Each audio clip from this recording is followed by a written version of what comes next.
Good afternoon, everyone. This is Naishad Garani coming to you from Melbourne.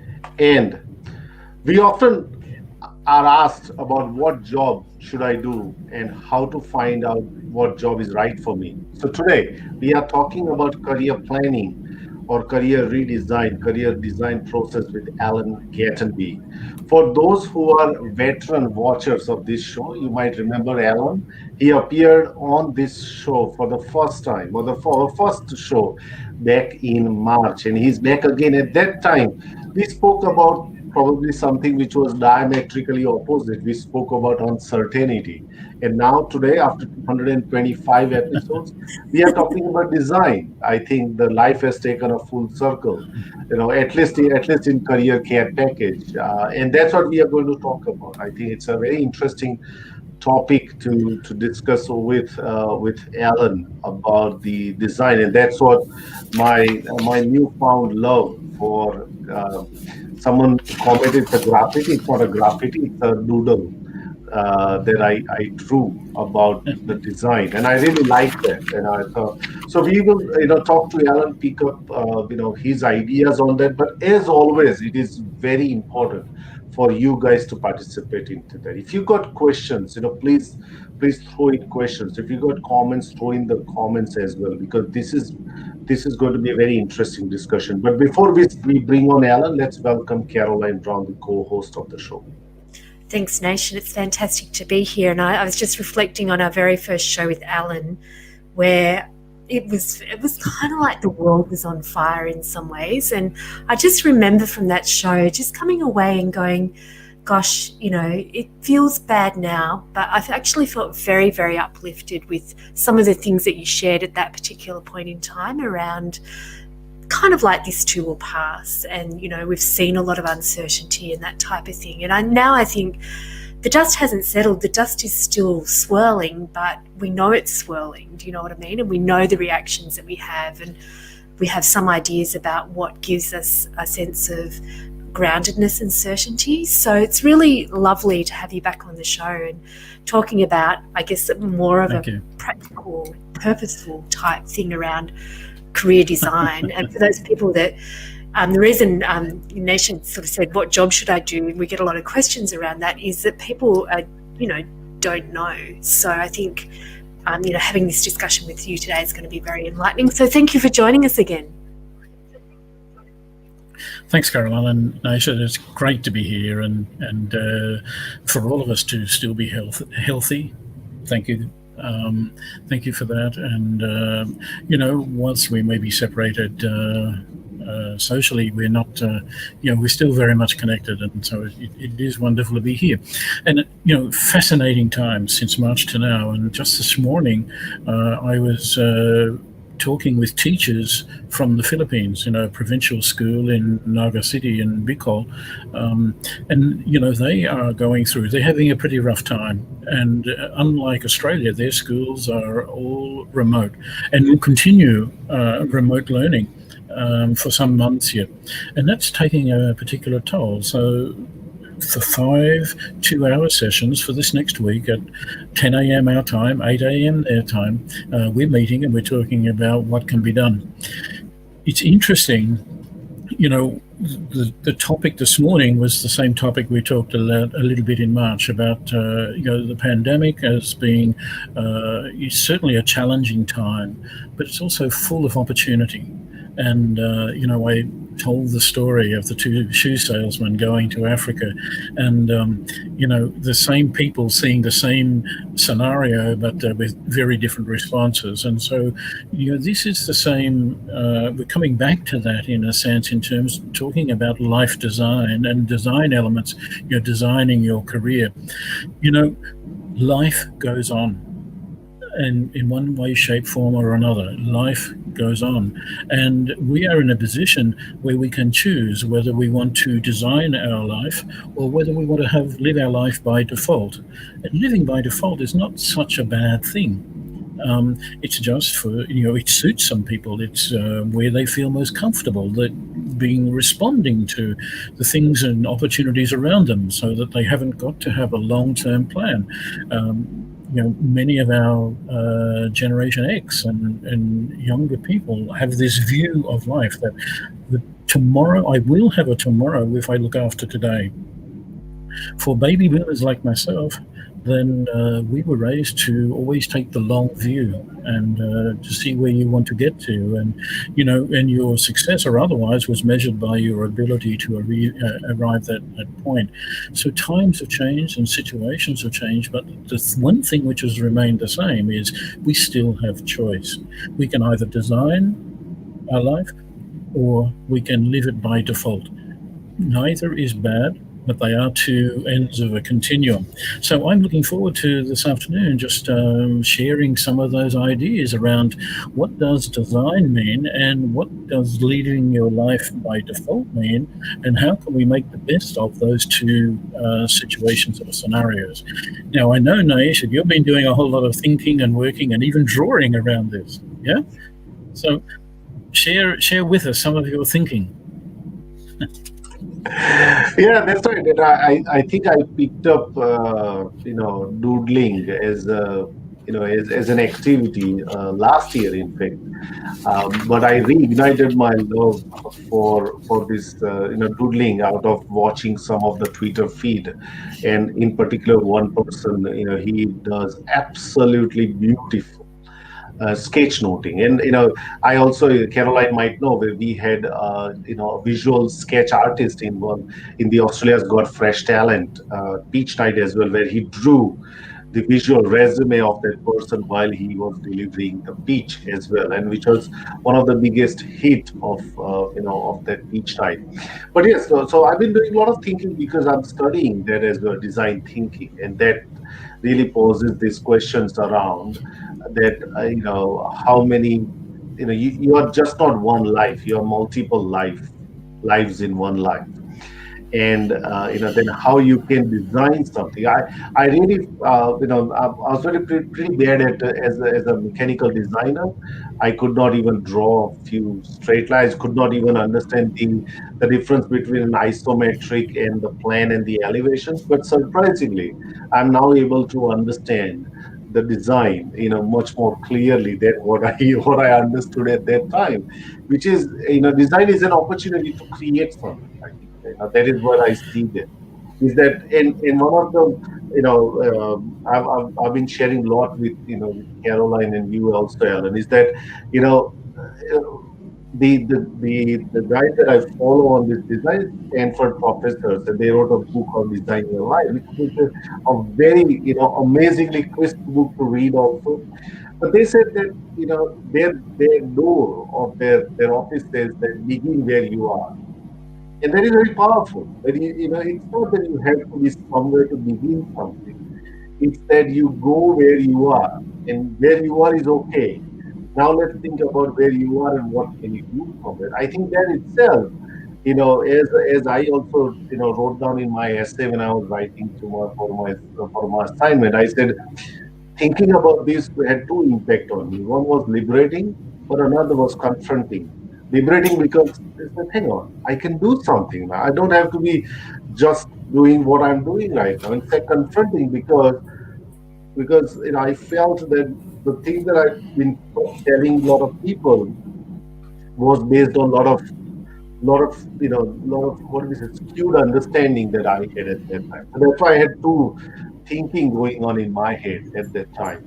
But yeah, that's what I feel very empowered when I talk about design, and especially designing careers. But yes, KB, because me and KB have been also I've been also unloading or whatever that I learn, I unload onto KB, and then KB listens to me very very patiently, and then tells me what she picks up from. But yes, KB, tell us, and then we'll go to Alan. I guess I'm curious, like at this particular point in time, about people believing that they have some choice around being able to design their lives, but then when there is the cloud of dust around everything that's going on in the world, what do you hold as a foundational belief to start you to enable you to do that. That would be, I like I haven't studied design thinking, but my conceptualization of that is that you have a principle or you work out something that is guiding you, and you try and seek those things out and you build those blocks, and there might be some experimentation. It's not just a straight line. But I guess in this particular time, I'm curious, Allan, what your observations would be about what do you start with? What do you hold on to as a good sort of, blank piece of paper, as the doodler would do? Do you know what I mean? Yeah. Viktor Frankl talked a lot about and wrote a lot about happiness. And I always thought that was a strange thing for him, but not when you think about it. I mean, he lived through the Holocaust. And what impressed me was he said, even in the worst situation imaginable, even in the worst situation, you can find happiness. What our research now shows is that, in the past we tended to look at the concept of success. So you work at something in which you could be successful. What we now know better is that happiness is the key to success. So happiness precedes success. And so the underlying or the foundation principle here is what would make you happy. And to be able to answer that question, then the starting point is to know yourself. We are each different. We're very similar. We may even have similar interests. We may have similar values. We may have similar skills, but we are really quite unique. So the first step in finding happiness is to understand and value who you are. So, there's a big industry out there of psychometrics who will help us answer that question about who are you or who am I? From my experience, the psychometrics are not as helpful as we would hope. And so in my recent work, in my recent years, I've become more focused on self-exploration as a process. And, in the past, we tended to, when we were planning for the journey, we looked at the destination. And sometimes we would overlook the journey. But the journey is what's going to shape us as much as the destination. And when we look at the destination, we if we're going on a holiday to, the Sunshine Coast or the Gold Coast, we would pack the things that we would need for the beach and the sunny weather and so on, but we didn't necessarily think about how we might get there, and these days whether or not we're going to get back, because the return needs also to be looked at. So there are two ways. It's right and left hand. One, we can trust to destiny that we take the right things and everything. Or if we are of the type of person where we'd like to have a little more control of that, or plan for it, then we can design. So design and default really are like left and right hand, but it's around where would I find me, my type, my character, my personality, my skills, my values, my interests, and my self-valuing, where would I find happiness? So that's the starting point. I think you were just going to add a comment there, or make an observation. Right. No? I think the idea around. I'm still not very clear on happiness and success, or the connection between them, because it's kind of what comes first. Because I consider that if I have achieved, like for example, I've recently paid off some of my credit card loans, and that made me happy, right? Immediately I can see that there was an absolute I felt that I should go and have another ice cream or something, right? I felt that happiness come through. Yeah. Before that, I did not. Because there's different. Yeah. So that's what I see. Yeah, there's different levels of happiness. What does happiness mean? I mean, we can talk about pleasure, and we can talk about joy, or we can talk about the happiness which comes from fulfilling your purpose and your passion. So in life design coaching, I'm very interested in performance-based coaching. So that is understanding that we can improve the performance by working across. I use 5 Ps. I think I talked about this once before. But so if we are looking to increase performance, if we help the organization or the individual understand what their purpose and passion are, we can help generate the processes and the products which will be more pleasurable, more fulfilling, more happiness for them. The research clearly shows happy people are far more successful, happy people are far more resilient, happy people are far more agile, far more flexible.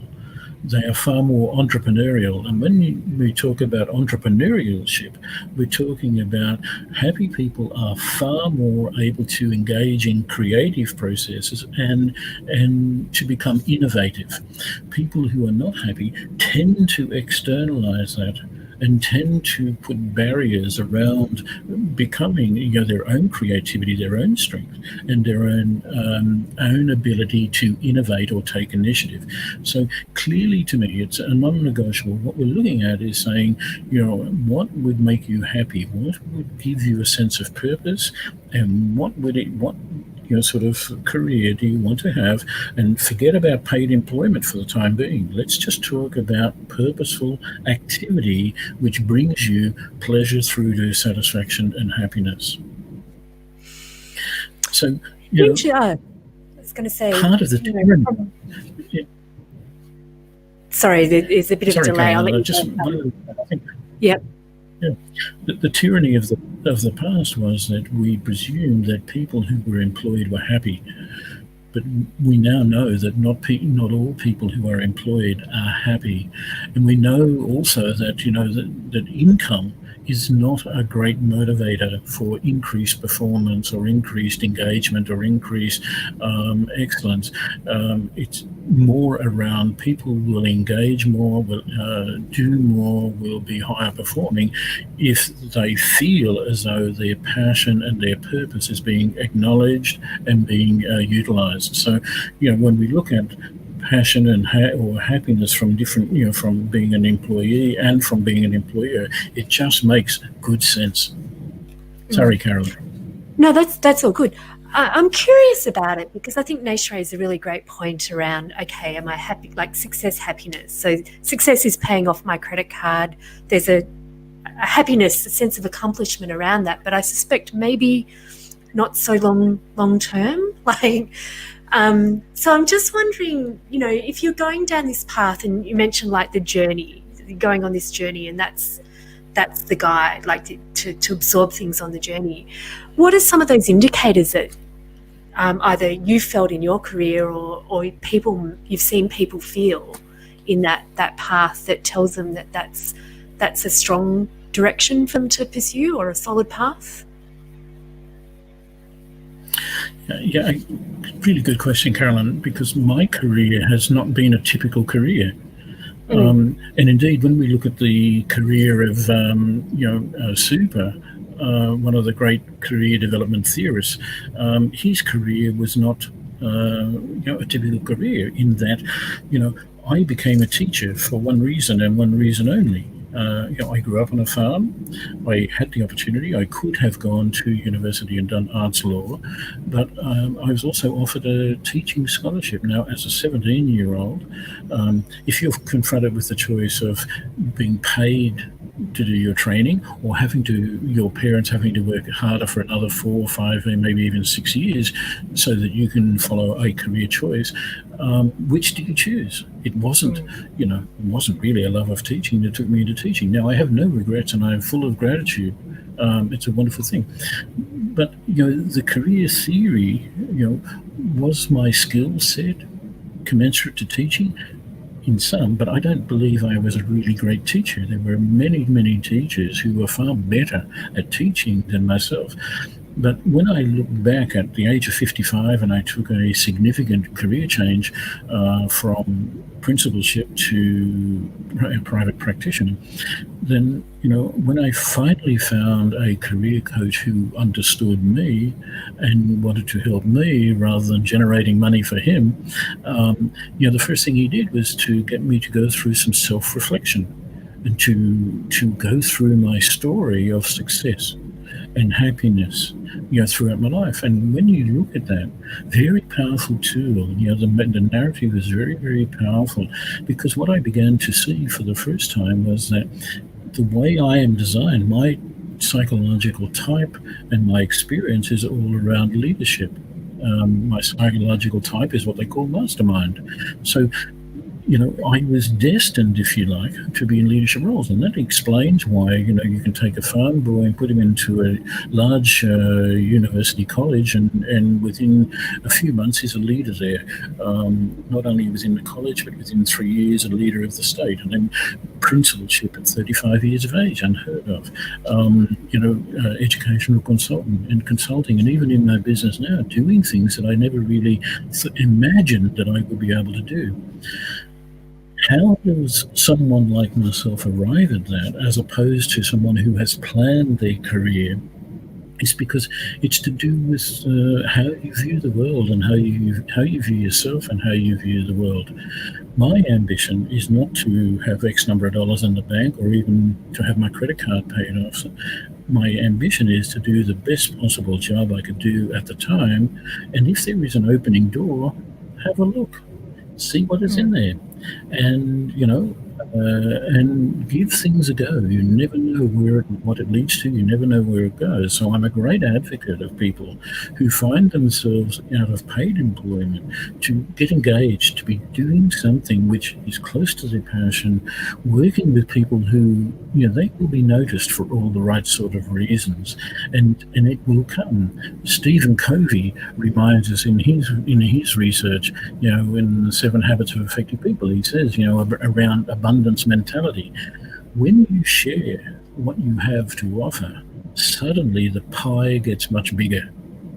So, he's really advocating here that whole concept of abundance mentality and possibility thinking. I don't know where my next paycheck will come from, but I do have a confidence that it will come. Now, sometime. So, I think there are many cultures which are based around this nature, particularly indigenous cultures. There are 3 time zones, if you like. There's the past, which we can't change. There's the present, in which we're now living. So in a sense, we influence it and influence us, but we can't change it. And then there's the future. So it's really only the future that we can shape or influence. And that's where design elements and life design really comes in, because if you take the elements of design, it's not saying I have to be predictive. We're not saying we have to have a certain thing by a certain time. It's not. Smart objectives are really not an element of design. What design is about is firstly doing some research and understanding what are the issues, what are the problems, what are the things that we need, and what are the things we want. So in relation to ourselves, what is your passion? What is your sense of purpose? What is your psychological type? What is your personality? What are your key and core values? Working with a great guy, Dr. Brian Schwartz, who's an American psychologist now living in China and has lived in China for 10 years, designed a thing called Career DNA, a self-exploration tool called Career DNA. And these are the questions. He looks at 6 factors: type, psychological type, personality, and there's a big difference between the two. What he calls skills DNA. So what he helps you do here through his process is help you deconstruct and identify the skills you're using when you're in psychological flow. That is, when you are performing at your best. This picks up the work of David Kersey and Daniel Pink and Christian Mahali, understanding what motivates you. If you are using the skills which are natural gifts, then you will be more motivated, you'll be able to do more.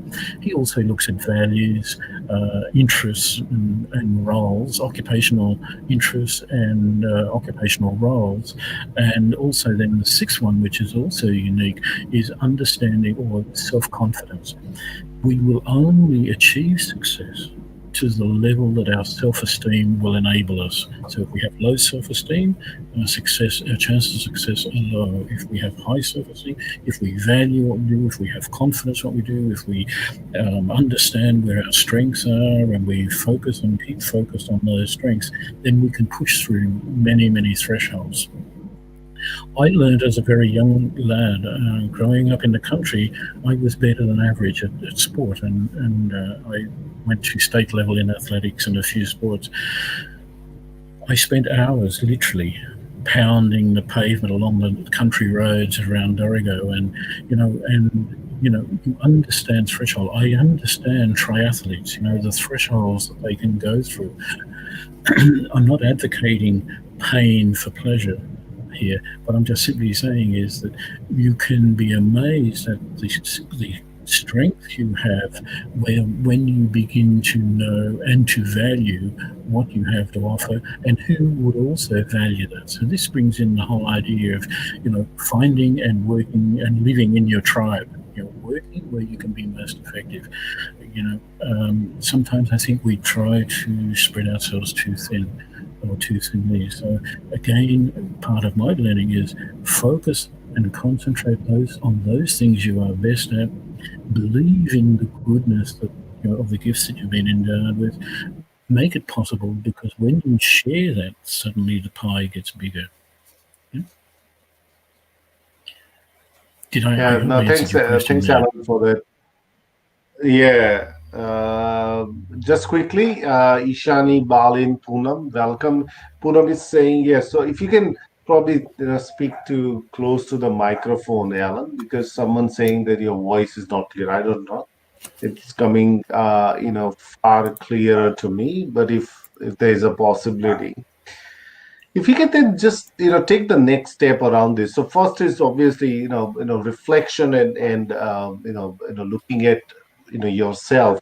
Then what happens? So once you've kind of identified that elements that I'm good with certain skills, I'm really I'm enjoying certain kind of skills, I don't enjoy certain kind of skills or certain kind of roles, then what do you do? Because this one of the things that there's always a kind of what we say, a fight between your Richard, I rational just self lost and your audio. ideal self. I can't hear you, sorry. Have you? Can you hear me? Can you hear me now, Alan? Yeah, I'm back on air now. Sorry. Okay.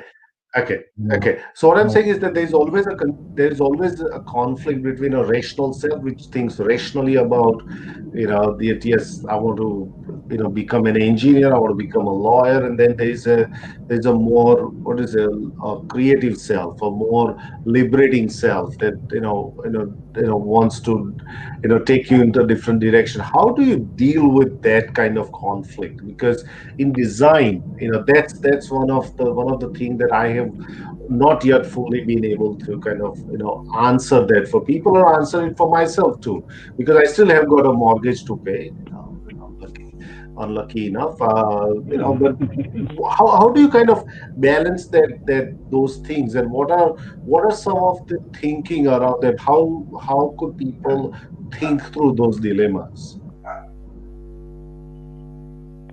So those, it's different for different people, Malaysia. I think your voice is You are the, not clear, Alan. I'm getting a lot of background noise here. I'm sorry. Yeah, so I think if you turned off the Bluetooth, it would work, because Bluetooth and StreamYard, they don't like each Sorry? other much. Can you say that now? Sorry, what was that one? No. If you turn off the Bluetooth is not something that StreamYard works well with. So if you originally just move on to the one that you were talking, that was clear. I'm not sure.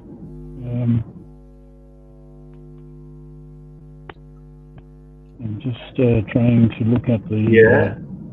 settings here. Everything seems to be okay, but I'm still getting a lot of background noise. I don't think it is from here. No, it's an echo because you're using a Bluetooth. That's what the echo is coming in. So if you want to take the microphone out and if you want to speak straight to the computer without microphone and see if that works out. Let me just Yeah. Sorry, everyone, stick around because we don't want to miss the thinking that Allan has around that. And if you got questions until the time we get Allan back, talking, please drop in the questions and please stick around because we do want to, think. Can you Yes, hear me now? Yeah, perfect. perfect. Go ahead.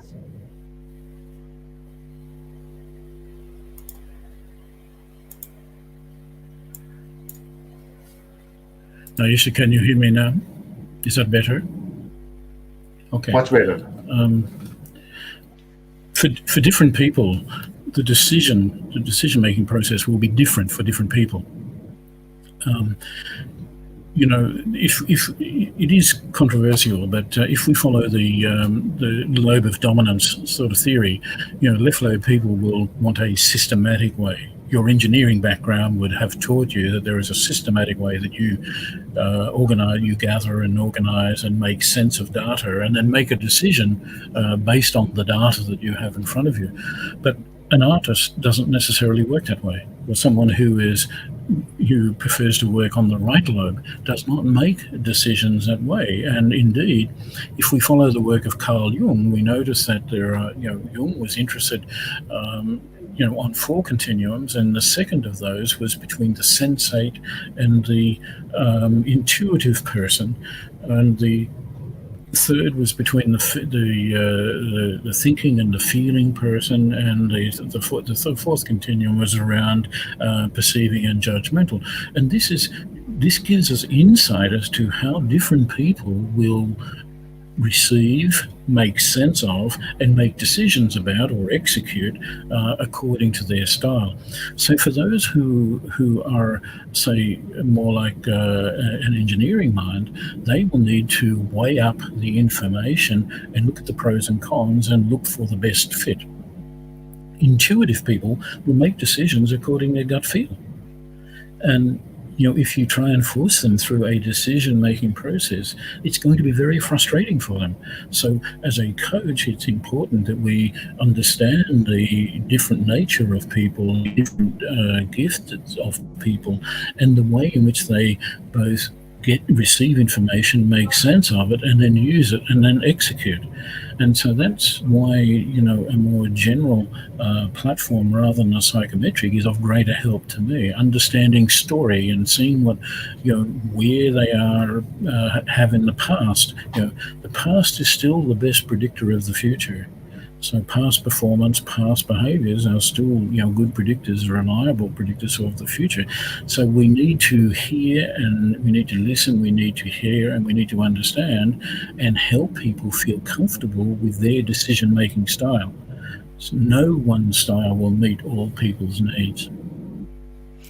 And is that something that you would adopt when clients are trying to make a decision, like have found themselves stalled, is to go back to how it is that you might make a decision? Like what's, say, for example, if you're the engineer, what's the data that you might need to make a decision? Or if you're like, is that what you're sort of talking about in relation to that kind of design principle, Allan? Yes, it is related to that, Carolyn. And again, now you can hear me, but I'm having difficulty hearing you. Okay. So I'm just trying to get to the speakers here somewhere. The settings to try and crank up the speaker. You should help me out here. How do I get additional volume on my speakers? I can ask Caroline to not use the speaker and speak towards Sydney, and I think you might be able to hear that. Maybe you just repeat my question, Naish, if you can hear Naish better than me, maybe. Can you hear? Can you not hear Caroline at all, KB? Alan, Sorry. can you not hear Caroline at all? Very, very faint, just the same as you. That's why I'm now leaning forward in the faint hope that I'll be able to hear you better. Okay. If you just probably want to continue on that dimension around the conflict that people have, and how do we work around that? Yeah. There's no quick way for anything other than being true to yourself. So firstly, you have to know yourself and know your style and be comfortable with that. And that's problematic because not everyone will see your world the way that you see your world. So this is where trust and collaboration also come in. We don't teach in our schools and in our families, we don't teach collaboration as much as what we teach or value competition traditionally. So our schools are all, we've got this lovely language which talks about valuing the individual and, developing the individual, but then we treat everyone the same. When we look at the prize nights, what do we give prizes for? Coming first and, most improved. Sometimes we give first and second, but, one of the things that I admire about Usain Bolt, great athlete, and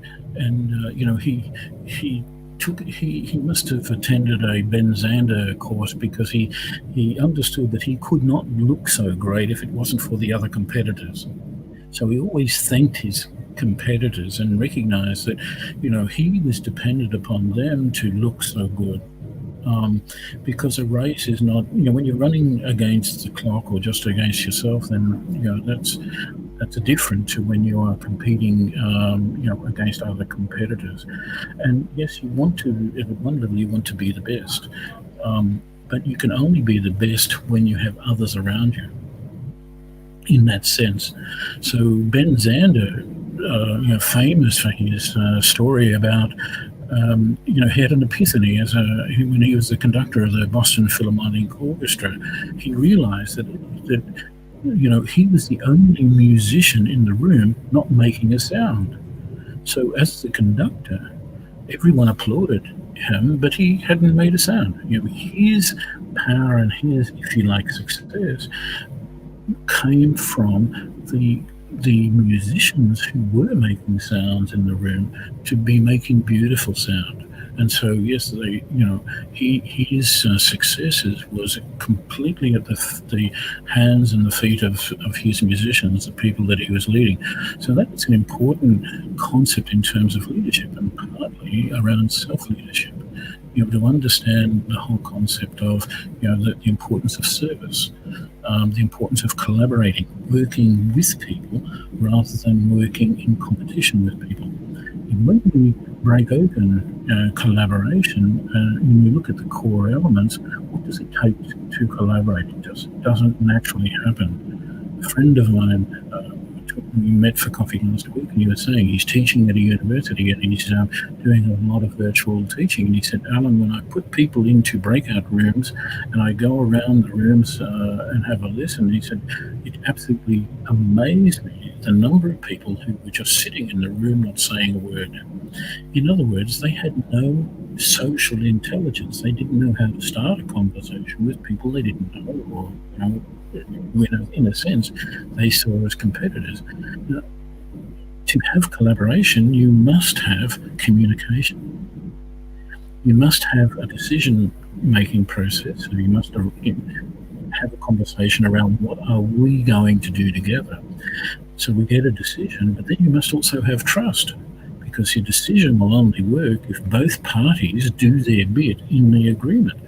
If that doesn't happen, then you don't have collaboration. What you have is one person who is successful. It's a variation on the competition theme. So when will we start to work in helping people to work collaboratively as opposed to in competition? The United States was once described as a loose confederation of fiercely independent states. And we see that in this COVID period. We have governors in the United States who are saying, and even in Australia to some extent, they're saying, no, you're free to go anywhere you want, or no, you can't come here. There's not the we mentality in that organisation or that nation of confederations. I thought one of the things that our Prime Minister did very, very well very early in the COVID period was to bring what he called the National Cabinet. The leaders of each state came. So he had his Commonwealth Cabinet, but he created this organisation he called the National Cabinet. He brought the leaders of the independent states together and said, how can we, together, we can do this? So at the same time, he's tried to honour the individual difference, but tried to keep the conversation about together we can, or by collaborating, we can overcome this problem. It's the same with people. The more that we can enable people to believe what they have, to use, to understand them, to believe in them, to have confidence in them, and to also see themselves not as an island, but as a complementary other that help them find their tribe, then the better off we will be, the more collaborative and the happier we will become. It's an interesting sort of area because I am doing a lot of work in the Philippines at the moment, and the Philippines is a curious nation in that it is in the top on the World Happiness Index. It is in the top 5 nations of the world for love. I'm not talking about the sex industry there. I'm just talking about, the expression and of concern and care for other people. But on the happiness index, it now scores 89. So from the top 5, you giving and sharing and caring to the top of happiness. So here again, we can see this really helps us to understand better the importance of happiness, of collaboration, and of working with a greater good or a greater purpose in mind. And if we can do that, we do that in the face of what Stephen Covey says, the more we share, the bigger the pie becomes. Yeah, I agree. I think collaboration is something me and Caroline, can absolutely proud of. That in last 5 months we have effectively, there are some people who do similar work, and we have collaborated with them. And what it has done is, I like that idea that we've increased the size of the pie, not shrunk that at all. I think collaboration is something that we have, conscious of that. If we're coming to a close. One of the things that I wanted to bring your ideas on, this is the entrepreneurial thinking that we all need in this, to survive in this VUCA world, which is volatile, uncertain, complex, ambiguous, whatever that you want to call it. It's a strange world now, and it's going to be a strange world moving forward also. So, what are your thoughts on the entrepreneurial thinking aspect that one can bring? And that's the last question. If you got any more questions, anything that you want to ask, please drop the question in. But yes, Allan, what are your thoughts on that? Sorry, Naisha, could you just repeat in short a little bit? I've just found the setting, so now can hear. But yeah. So the entrepreneurial thinking that we all need to kind of develop our understanding around being entrepreneurial in this new and strange world. What are your thoughts on that? Entrepreneurial thinking is to do with creativity and innovation. So again, we have tended to view schooling and education as guiding people towards being an employee or employability. So we have employability indexes and employability scales and all those sorts of things that we're looking at. But entrepreneurship is recognizing that there will never be enough jobs for everyone. There's never been enough jobs for everyone. So while ever we have a focus on employability, we are setting some people up for failure, in my opinion.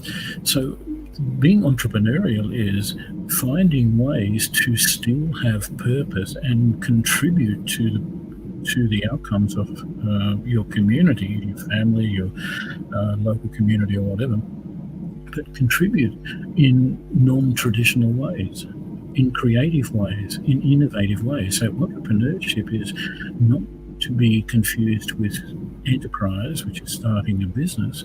It's actually engaging in activities which will add value or add value to what the organisation you're looking at, and also to attend to your passion and your purpose as an individual. So we also now find, Naisha, in a lot more research coming out talking about entrepreneurship. That is, being entrepreneurial within organisations. Generally, entrepreneurship is looked at outside organisations. In other words, you become entrepreneurial if you're not employed or are seeking employment. But the whole concept of creativity and innovation is, can be applied both within and outside employment. And it's not necessarily a substitute for employment. It's more to do, entrepreneurship is more to do with getting life satisfaction and happiness. We Absolutely. we need to probably We've be got a careful comment of that. before you do that, Alan. We got a comment from someone that thanks for bringing this, Alan. Understanding, exchanging, and accepting different styles of dealing with brain to handle dilemma, and without no mentor or coach, can help others as well. So I don't know what's the last if the LinkedIn user. If you've got any questions, but I appreciate you commenting on that. Yes, Alan, please. I interrupted you. Excellent. Yeah, great observation. Yeah. Excellent. Thank you for sharing that. But so with your comments or your question around entrepreneurship, you said I guess we shouldn't see it as a substitute for employability. What we're talking about is building into our lifestyle, building into our life greater sense of purpose, working more with passion. This is more about happiness, and it's not about being entrepreneurial isn't about short-term projects, although generally that is the way that it's translating in terms of income generation and so on, because we still have a need to generate an income, that is for sure. But we've seen these trends happening much before the pandemic. This is not a new concept, because with IR4, the fourth industrial revolution, we saw this exactly happening. With the advent of technology, we could see here in Australia and around the world work practices changing. So increasingly, people are seeking to work. Pre-pandemic, we're increasingly wanting to work from home, the greater flexibility in the workplace and the work hours and tasks, and different ways of setting KPIs. What is your performance indicator? So rather than the employer or the HR manager saying, well, this is the hurdles that you have to jump and you have to jump this high, the person themselves having contribution to that. Now that's a subtle but a very significant shift in the expression and the use of natural talent within organisation and understood by leadership. So, entrepreneurship is now, I think, finally getting a core element in our thinking around the difference between management and leadership, between life satisfaction and contribution. I mean, our biggest single challenge in schools, in organisations, everywhere around the world is the engagement of the employee.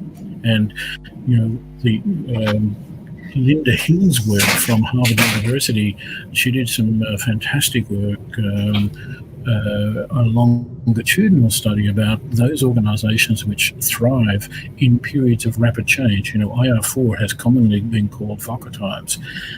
Rapid change brings about volatility, uncertainty, complexity, and ambiguity. And so people are in chaos and they're wondering what to do. And so the leader has to, help people be able to work through that. Now, Linda Hill's work showed us very clearly that those organisations which were performing best, were thriving in rapid change, were being led by leaders who were, and quote, architects of a culture of collaboration. End of quote. And I think that really just sums up for me this whole need or the benefits of taking a more life design perspective in terms of your own career or leadership, if you want, or relationship or community building. If we can get more people involved in designing and working with passion and purpose, we will all benefit. The pie will get very much bigger, even though our number of employed people may go down. Your satisfaction rating can still go up. Yeah. Excellent. Thanks, Allan. Thanks for the insightful chat. And if you are not connected with Allan, please do so, because he's just a wealth of information. You can hear from his voice that he brings a lot of different perspectives and ideas, and I think that's what makes this conversation far more enriching. That we don't see that from this particular angle, we see it from the other angle. And as we all know, perspective changes a lot of things in our lives. It is very foundational that we see perspective changes. We have seen that in a lot of movies, and we've seen that in real life stories as well. That what's the background alters, what's in the foreground automatically alters or gets impacted. But Allan, thank you very much, for sharing some of the ideas around that. And it's fascinating to reflect on the conversation that we had on the first episode of this, and to the thinking that we have now. It is the foundational changes that is going on in our labor market, which is worth reflecting in these conversations as well. So thank you very much, Allan, for joining us. Yeah. No worries. Thanks, Naisha. Thanks, Carolyn. And if people want to connect with me, particularly around Career DNA, if they're looking for that self-assessment tool, it is an online self-exploration tool. I can, if you contact me through LinkedIn, I'm there. Then I can put you, make it possible for you to engage a little self-exploration. But thanks very much, Naisha. Thanks, Carolyn. It's terrific to have you here, Allan. Poonam has just made a comment. Allan is the first person I met in Australia as a career advisor, helped me a lot in my journey here. So I think, thank you for sharing that, Poonam. Excellent. I think that would mean a lot to Allan. So yeah, thank you so much for joining us. Tomorrow we have Willem Pop, is that correct, Naish? Who is an IT executive who's managed to find a job and is going to share his experiences finding work during a really challenging time as well.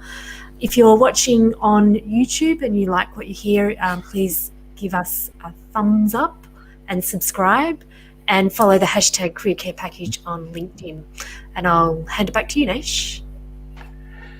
Thank you very much, everyone, for joining us. Tomorrow we are, speaking to another success story as well. An IT executive who found, his job in COVID-19. There's some insightful lessons that we definitely want to, learn more from him. So until we see you tomorrow, if you are in Victoria, I know some of the restrictions have eased, but please mask up. So don't forget that.